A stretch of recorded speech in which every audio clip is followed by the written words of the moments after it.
generation the world felt when white rule ended, much of what Mandela wanted for his country is still a dream. And what we see now is a nation whose gains are fragile as political corruption, violent crime, disease, and racial and economic inequality plague this nation.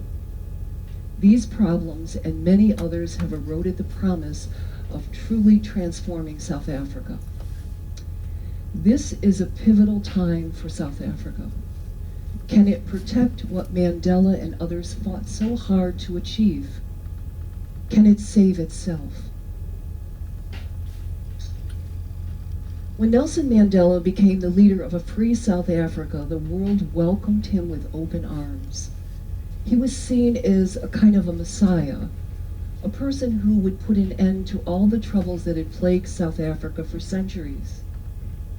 And his achievements are extraordinary when you think about how he was able to end the oppression of people of color that had been a way of life since colonial times. He turned South Africa into a democracy, which allowed blacks the right to vote and the right to serve at the highest levels of power. He said the country should become a rainbow nation, and he brought in one of the world's most progressive constitutions with the strongest protection of individual and minority rights anywhere in the world. This is the only constitution to explicitly prohibit discrimination against lesbian and gay men. This was written in a country that is notoriously anti-gay, so it's quite an achievement.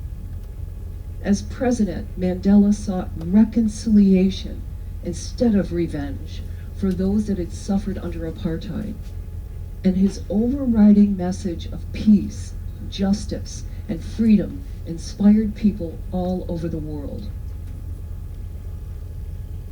So it seems like sacrilege to critique Mandela. After all, he's the hero of the nation. But many in the generation that was born after Mandela's election to the presidency, this is a generation that is called born free. They feel a lot is wrong with the country that they were born into. This born free generation, they're impatient for the promises of Mandela and his successors, promises they feel have still not been carried out. So I want to take a critical look at what Mandela and those leaders who followed him did and did not do. What's gotten this country to where I think it sits on the edge of a precipice. These four men led a post-apartheid South Africa. They were all members of the ANC, the African National Congress. This was a black liberation organization consisting of people who had not even been considered citizens, and they had no experience governing a nation. Furthermore, the first two people to lead South Africa had spent much of their adult life apart from the people that they were to govern. Mandela spent almost 3 decades locked up on Robben Island, and Thabo Mbeki fought apartheid in exile. He remained out of his homeland for 30 years. But these were intelligent men. 3 of the 4 presidents to lead South Africa were highly educated. But they were really starting from scratch, from the bottom up, to rebuild a more inclusive nation to serve all of its inhabitants. Just think about how daunting this task is. To literally transform a nation. How do you erase a racial attitude that didn't recognize most of its people as worthy of citizenship? This racist attitude was really solidified legally in all forms by the white government. And if there was any sign of white goodwill toward the new Mandela government, it was tested by the sight they found when the ANC leaders arrived in the offices of the president in the union buildings. The offices were stripped almost bare. There were no pictures on the wall, no telephones on the presidential desk. The former president's computer had been removed, along with the rugs and filing cabinets. Despite this vindictive stripping of the executive offices, and despite centuries of mistreatment, Mandela knew that rising up against his former white masters wasn't going to help anybody. Vậy đó coi nó So đi he vô á, chose a different path. nó đi vô cái He chose forgiveness and vô reconciliation. cái Chanel á. It was a valiant effort, and the world idolizes him for the path he chose. But this path was dissatisfying for some because he didn't go far enough. He put his political power in the hands of the majority. He Nó có áo Mozambique desegregated all không? public facilities. Black citizens could now live in areas formerly reserved for whites. But there was no mass takeover of white lands or businesses. This means economic prosperity has largely remained in white hands. South Africans, through the Truth and Reconciliation Commission, were supposed to learn to forgive one another and live together, even though in practice many lied Hồi to đó the đi mà commission mua or they simply failed to show up. chắc không có. And forgiveness isn't just an event, it's a process. You don't Hồi just đó mình forgive qua and đây á, you're done. mình thấy em nhớ cái chợ Forgiveness is nó ongoing, ngừng ở both chỗ cái biển legally mà and dọc theo cái emotionally, biển á, within each cái thành đó. person that's been Right, không bị, traumatized by the legacy Hả? of apartheid. Forgiveness Forgiveness requires Với lại nó relationship to change. dẫn đi And lên cái resentment shopping đi simmered among many đi ăn black pizza South nhớ Africans, không? but because they feel there hasn't been enough change. Because the economic Mình qua mà realities cũng are mất gì largely nữa. the same as they were before Còn the phải fall mình of tới apartheid. Maputo không? This is an economy which traps the vast không biết majority đâu, of không black biết South đâu. Africans in poverty. Some South Africans attribute the anger that many feel about this injustice as part of the reason behind the high crime rate in South Africa. Mandela failed to address some of these big problems, and many South African cities remain pretty much segregated, just like they were 30 years ago. Just fly out of Cape Town someday, like I did 4 years ago, and you may experience the sadness I felt as I saw shacks along the highway for as far as the eye could see. Many of these areas are now called informal settlements. Here's one informal settlement in Cape Town. Before the end of apartheid, but especially afterwards, cities in South Africa attracted black laborers, but had nowhere to house them. These squatters' camps sprang up on what used to be farmland.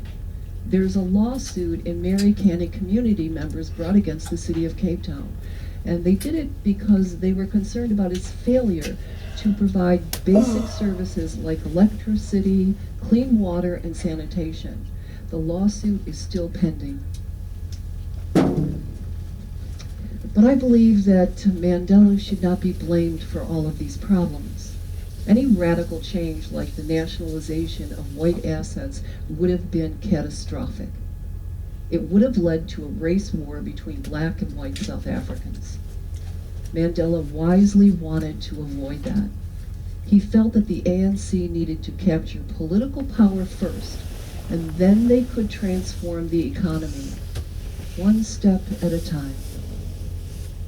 Mandela has moved into the annals of history, and perhaps in the tradition of the African way, Mandela should be seen as a beloved family member who, although he has passed on from this world, is now a cherished ancestor and a venerated spirit who lives on to inspire us. Thabo Mbeki became Nelson Mandela's successor as president of South Africa. And a lot of people wondered, how was it that Mbeki got into this position? How do you follow a man like Mandela, who was universally loved? It's a big challenge. Mbeki was really in a no-win situation because he had to translate the extravagant promises made by Mandela's generation into a reality for a very diverse population. And because he had little power to redistribute the land and other aspects of wealth controlled by whites, It was implied that Mandela and Mbeki had simply become the black faces superimposed on an old and unjust system. Mbeki was born into a family of activists. Both of his parents were teachers and members of the Communist Party. His father later joined the ANC. Mbeki grew up very poor in a village in the Eastern Cape. This miserable childhood fueled his desire to work for the liberation of his people. He joined the ANC when he was 14 years old. When the white South African government banned the ANC, he went into exile in England, where he earned a master's degree in economics and development at Sussex University. Mbeki's childhood and years abroad were difficult for him. He lost a brother who disappeared in exile, and Mbeki's son, the product of a teenage romance, he died while trying to flee South Africa. Mbeki's father and Nelson Mandela were both imprisoned for decades on Robben Island. Mbeki did not see his father for 28 years. And unfortunately, Mbeki didn't exactly fit in when he returned to South Africa himself. He was looked down upon. People looked at him with suspicion, because he had lived abroad during the struggles to undo apartheid. And some black nationalists called Mbeki the Black Englishman behind his back. In the late 1880s, Mbeki continued private talks with the white government to facilitate a peaceful end to the apartheid regime. In 1994, when Mandela became president, he appointed Mbeki South Africa's deputy president, essentially making him second in command. And as Mandela focused on international diplomacy and reconciliation, Mbeki played a major role in the day-to-day operations of the country's first multiracial government. When Mandela retired from politics in 1999, Mbeki went on to be president in an election held the same year. As president, he faced a number of serious challenges. These included high crime rates. South Africa's rape and murder rates were among the highest in the world. Unemployment stood at about 40% among South Africa's blacks, and about 60% lived below the poverty level. In addition, an economic downturn discouraged foreign investment. Mbeki's administration focused on continuing the transition from an apartheid state to promote a free market economy, to try to repair South Africa's infrastructure, and to encourage foreign competition and investment and promote growth and employment. In 1998, Mbeki launched his version of an African Renaissance to promote the restoration of the African identity and a sense of self-worth after centuries of slavery and colonialism. Its central goal was the right of African people to determine their own future. It called for the cancellation of Africa's foreign debt. It also called for the expansion of development of infrastructure throughout the continent and better access to foreign markets for African goods. Today, African Renaissance festivals are held each May in different South African cities. Mbeki has delivered the keynote addresses at some of these events. In Mbeki's own words, he wanted to persuade Africa to set up its own institutions and its own mechanisms for solving its problems, thus ending the constant, humiliating requests for aid to the West's former colonial powers. Internationally, he led efforts to end wars in several African nations, particularly in the Congo. At home, Mbeki created the BEE, the Black Economic Empowerment. It was a kind of affirmative action to address the gap between the rich and the poor in South Africa by training and investment in black-owned companies. However, the program has been heavily criticized with charges of corruption, a bloated bureaucracy, and a shortage of skilled blacks to fill positions.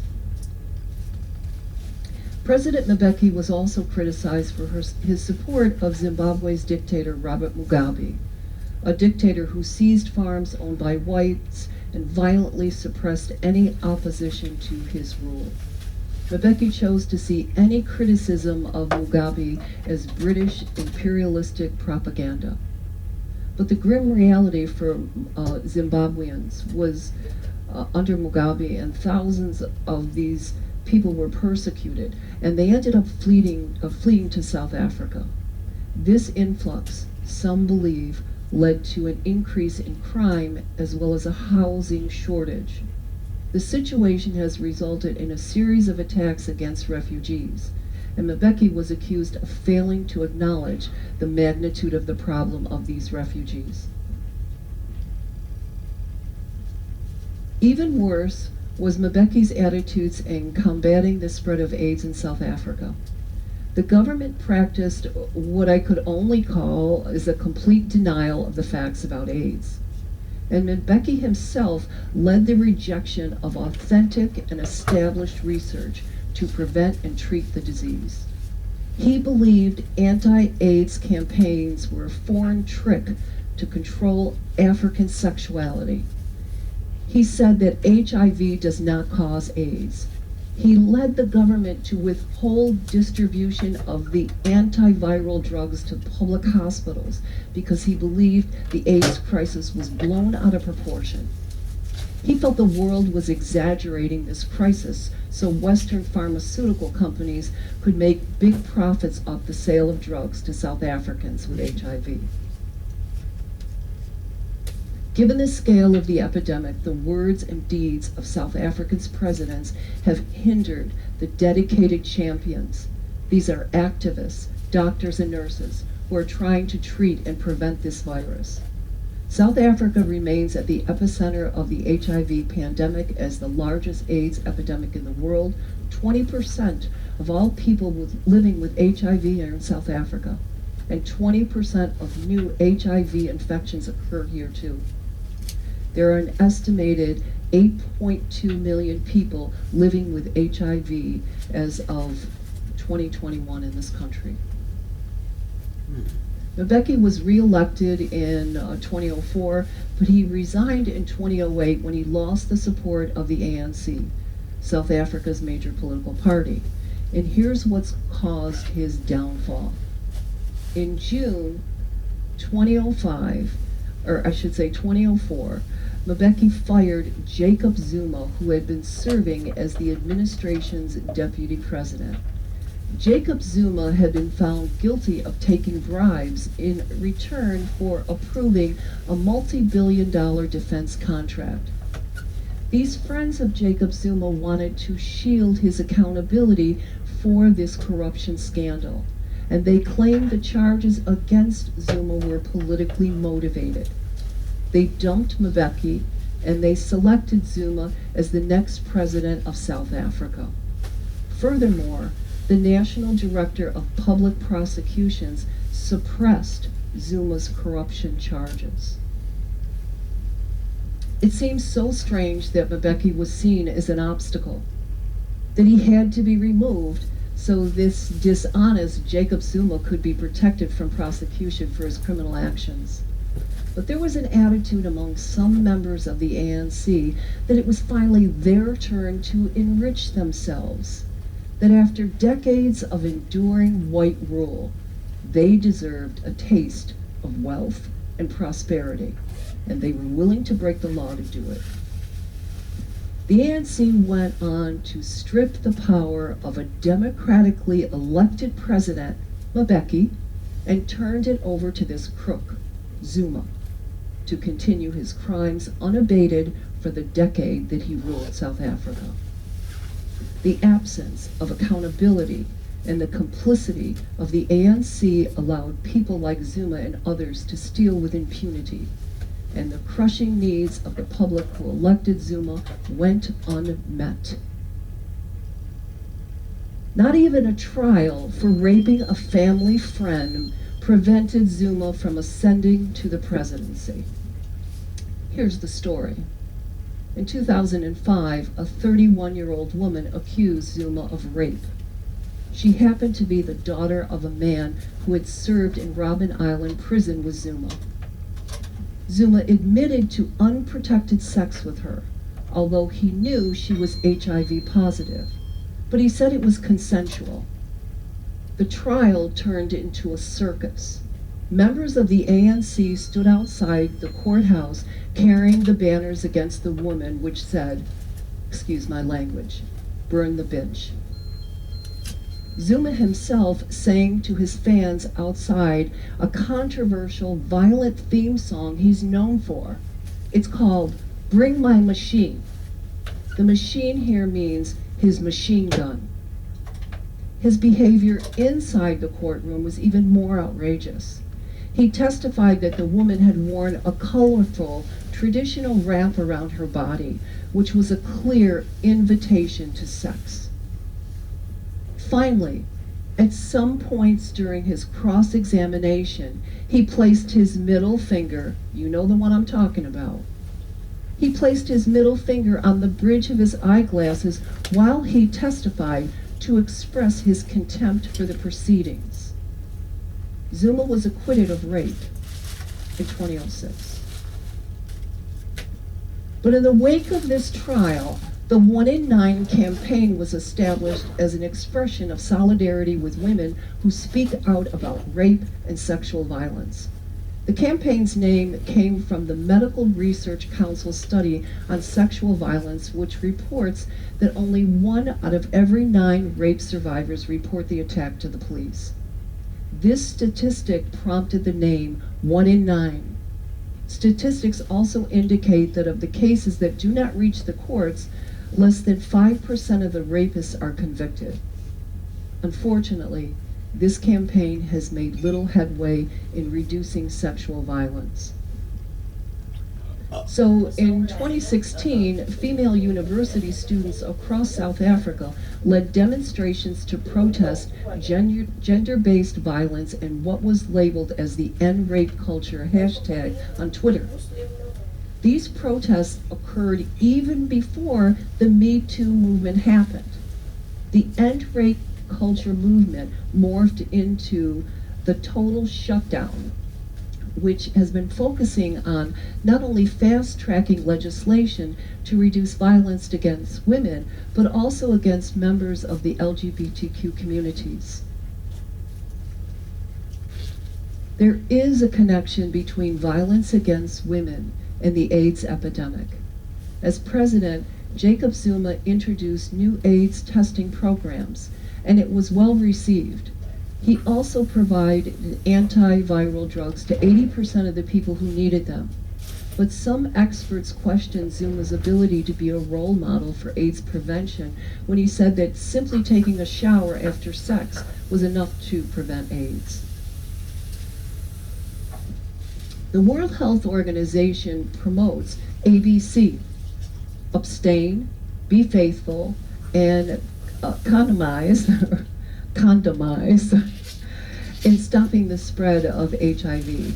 But doctors bemoan the fact that President Zuma's behaviors couldn't even get him beyond the letter A in this health campaign. However, even the white nationalist government, they also saw AIDS as a disease that only impacted gay men. It wasn't until the late 1990s that scientists began to recognize that widespread poverty, high rates of rape, and migration of people from rural to urban areas, and economic migration where people travel back and forth for work have all contributed to this crisis.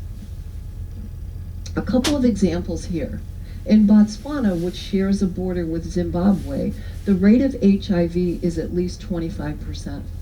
Zimbabweans who live near the border with Botswana, especially men, frequently travel across the border for work, and they often pick up new sexual partners along the way. And then I also remember the story of a truck driver. I read this story years ago. I think it was in the New Yorker magazine. But there was this truck driver whose route took him back and forth between Tanzania and Kenya. And he said, "I have one wife, but I have many, many, many good friends." South Africa remains the epicenter of the HIV pandemic as the largest AIDS epidemic in the world. As I said, 20% of all people living with HIV in South Africa, and all the many infections, new infections here are occurring here too.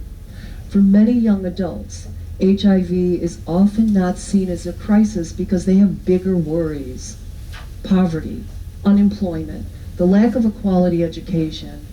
And when they live in a community with such HIV rates, there is a kind of fatalistic feeling that getting infected is inevitable. One solution is to target AGYW. These are adolescent girls and young women. They are at higher risk for HIV as they are elsewhere in sub-Saharan Africa. As many as 63% of all South African women could be HIV positive. But many young women express more concerns about getting raped or getting pregnant than getting HIV. Addressing the range of social, economic, and health issues that put young women and young men at risk needs to be a priority to tackle what I see as a public health emergency. As much as women are disproportionately targeted for violence in South Africa, men have endured long suffering here as well. This concept was brought home to me when I read Trevor Noah's book, Born a Crime. The apartheid regime not only separated whites from blacks, black men were usually separated from their families. Most children grew up without their fathers. They were either working in the mines and home only for holidays, or banished to the homelands, or in prison, or exiled, or dead. This trend continued in the post-apartheid years, where black men were forced to migrate to the cities from rural areas to find jobs, and many of them left their families behind. And unfortunately, some never returned home. This left mothers to raise children on their own, and many of them live in poverty. A study by the South African Institute of Race Relations has found that 60% of all children growing up without their fathers today. The study concluded that boys growing up in absent father households are more likely to display hyper-masculine behavior, including forms of aggression, getting involved in healthy relationships, crime, and addiction. Girls with absent fathers are likely to grow up with low self-esteem, leading to increased possibilities of high-risk sexual behavior, teenage pregnancy, or unhealthy relations with the opposite sex. There are many complex socioeconomic and political factors that have contributed to South Africa's problems. And I think it's safe to say that the consequences for families with these issues, it's just so alarming.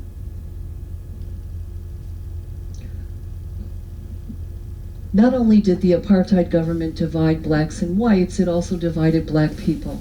Blacks went to the Bantu schools where they were not allowed to learn English or Afrikaans. They were taught only in their own ethnic language. So Zulu kids learned Zulu, and Xhosa kids learned the Xhosa language. This divided black people instead of unifying them, and this division continued after white rule ended. Everyone knew that a black man would rule South Africa, but who would that be? The two main political parties which hoped to command power had opposing viewpoints and constituents. The African National Congress had broad-based support from many of South Africa's ethnic groups, but it was dominated by the Xhosas. They had evolved from fighting the white government to working with them to construct a new nation. However, the Inkatha Freedom Party was composed mainly of Zulus who saw the ANC as a threat to their tribal identity. They advocated for an autonomous state in the Natal province, and its leadership encouraged South Africans to boycott the 1994 election. This election, which chose Mandela as president, was called the Bloodless Revolution. But that's not entirely true. At least 15,000 black people were murdered in the political violence that occurred in the 4 years leading up to this election. All of these issues that I've been presenting in the past few minutes seem to coalesce with the presidency of Jacob Zuma. Both Mandela and Mbeki were Xhosa, but Zuma was a member of the Zulu ethnic group. He was born in 1942 and raised by his widowed mother in the KwaZulu-Natal province in the north. The family's circumstances were very poor and he had no formal education. He joined the ANC at the age of 17, and in 1962 he was convicted of conspiring to overthrow the government, and he was in prison for 10 years in Robben Island alongside Mandela. He learned to read and write while he was in prison, and he became a very popular figure among the prisoners on Robben Island with his singing, dancing, and his comical personality. After being freed from prison, Zuma left South Africa, first living in Mozambique, then Zambia, as he rose through the ANC ranks to the executive committee. He became one of the first leaders to return home in 1990 when the ban on the ANC was removed, and he worked to take part in negotiations with the white minority government. Zuma has been married 6 times, and he currently has 4 wives as a proud polygamist, which follows the Zulu tradition. He has 23 children and an appetite for the finer things in life without the money to pay for them. This has caused him to write bad checks, refuse to pay his taxes, and to take bribes. Zuma purports himself to be an evangelical Christian, and he makes regular appearances to congregations to gain supporters. His middle name that you can see here translates to the one who smiles while he destroys you. You can't make this stuff up, I'm telling you. Zuma, as you can see here, is a notorious figure in South African politics, but he's very popular among many poor South Africans, especially in the rural areas. His down-to-earth roots, support of, I don't even know if I could say this, his support of traditional family values, forgive me. His willingness to listen intently to people, it's been seen as a refreshing contrast to Mbeki, who was criticized for being too remote and intellectual. Zuma was billed as the people's president, a man who could redistribute South Africa's wealth in favor of the poor. They didn't even see his wrongdoings as obstacles. They spun his transgressions as a way to make him more relatable as a human being. An imperfect man, but willing to do better as president. But Zuma wasn't known for having grand visions on how to solve the country's most pressing problems. He had broad support, though, because many government officials felt that they could use Zuma's ignorance and his lack of ideas to fit into their own personal agendas. Zuma did have a political philosophy, and here it is. Grab as much political power as you can. Gain control of government resources, especially the mines, energy, and treasury. Use the mechanisms of government to shield you from accountability, and finally, get rid of anyone who opposes you. This essentially amounts to state capture, because Zuma's systematic political corruption for his own benefit was his main goal as president. I could devote an entire talk to the many scandals associated with this man. South Africa's highest court proposed he be charged with almost 800 counts of corruption over the 1999 arms deal alone. I'm just going to highlight a couple of the most infamous charges against him. Zuma has been charged with spending $23 million of public funds to make extensive upgrades to his estate. He said the improvements were purely for security reasons, including a fence that now encloses the entire compound. He has occupied this homestead for 20 years, and initially there were only a few buildings on the land.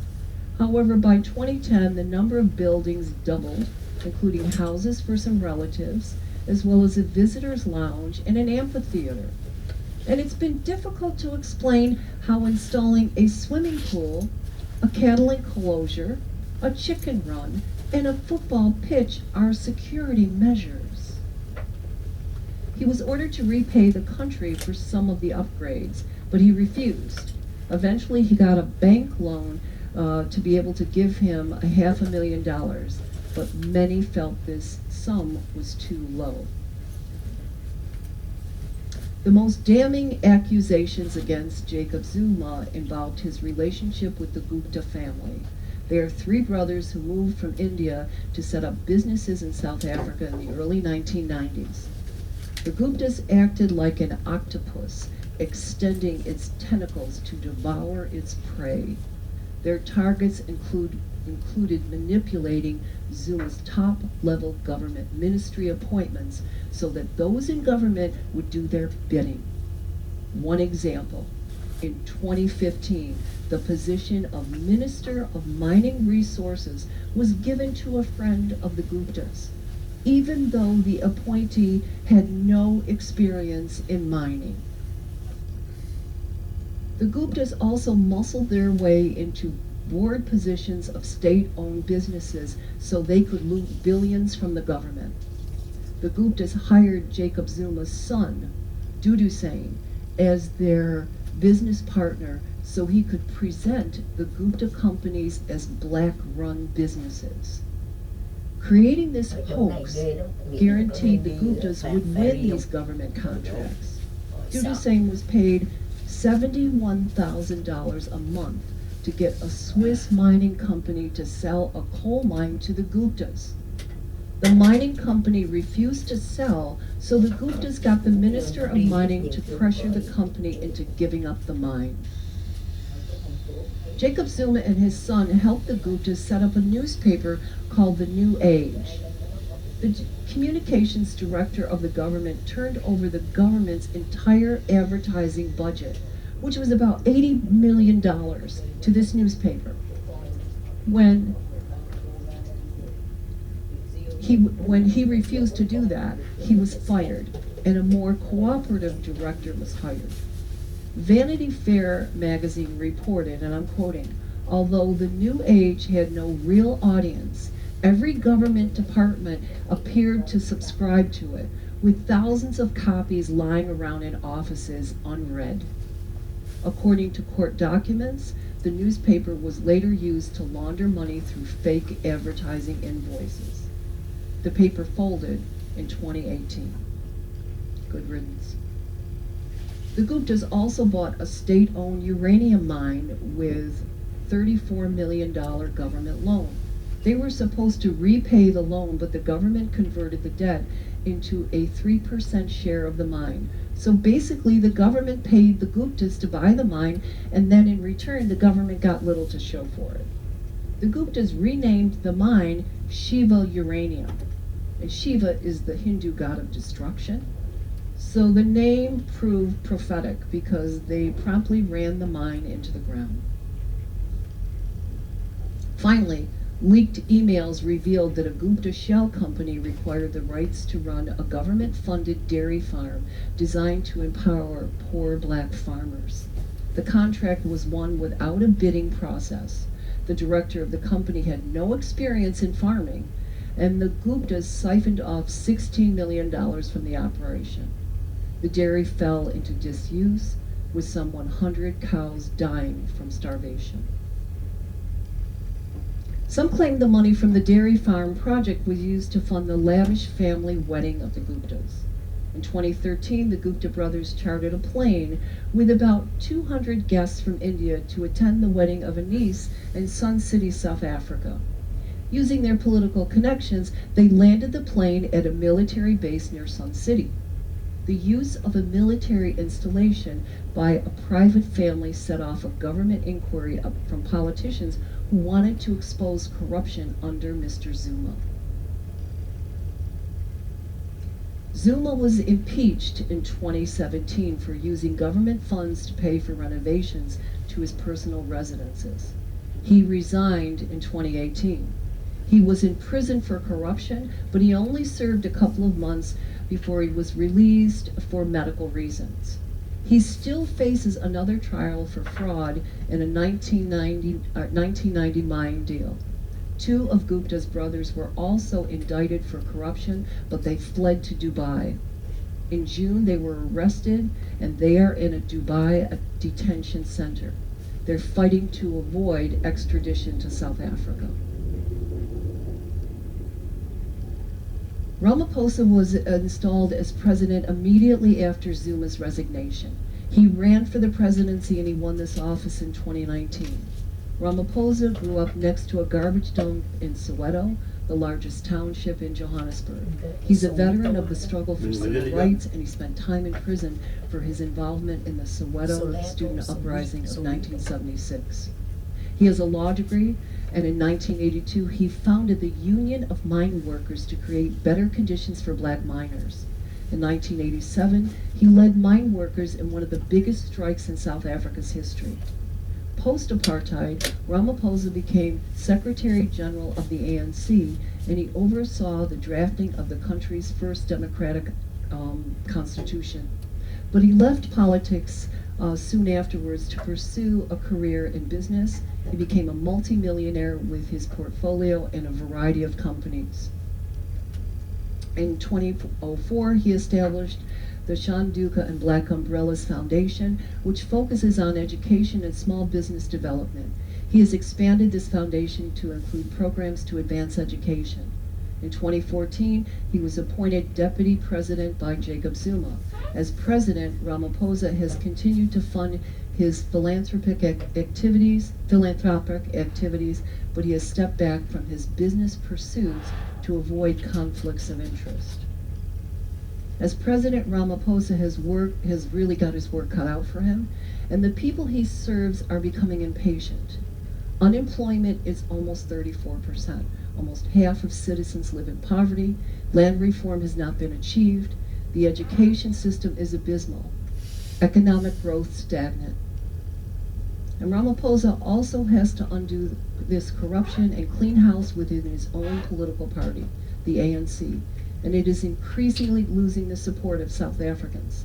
The ANC national elections in 2019, its support declined to like 57% in parliament, and only 46% of South Africans bothered to vote. Finally, he has to find a way to stop the murder of ANC politicians who are killing each other. At least 100 ANC members have been murdered who have either exposed corruption or were in deadly battles to increase their own power. And now Ramaphosa has himself immersed in his own political scandal. He makes millions selling his prized cows at auction. However, he's being accused of not declaring the profits from his sales and hiding the money in his home. Thieves broke into his house in 2020 after being tipped off that there were large sums of money stashed in his house. They apparently made off with $500,000. The public only learned about the robbery 4 months ago when a friend of Jacob Zuma's lodged a complaint. Ramaphosa is allowing the Justice Department to investigate these claims, but this incident has stained the once uncorruptible president. I share, as I'm sure all of you do, of a South Africa at peace with itself. But there's an enormous gap between the promise of good governance Nelson Mandela assured his people and the realities that have unfolded over the past 25 years.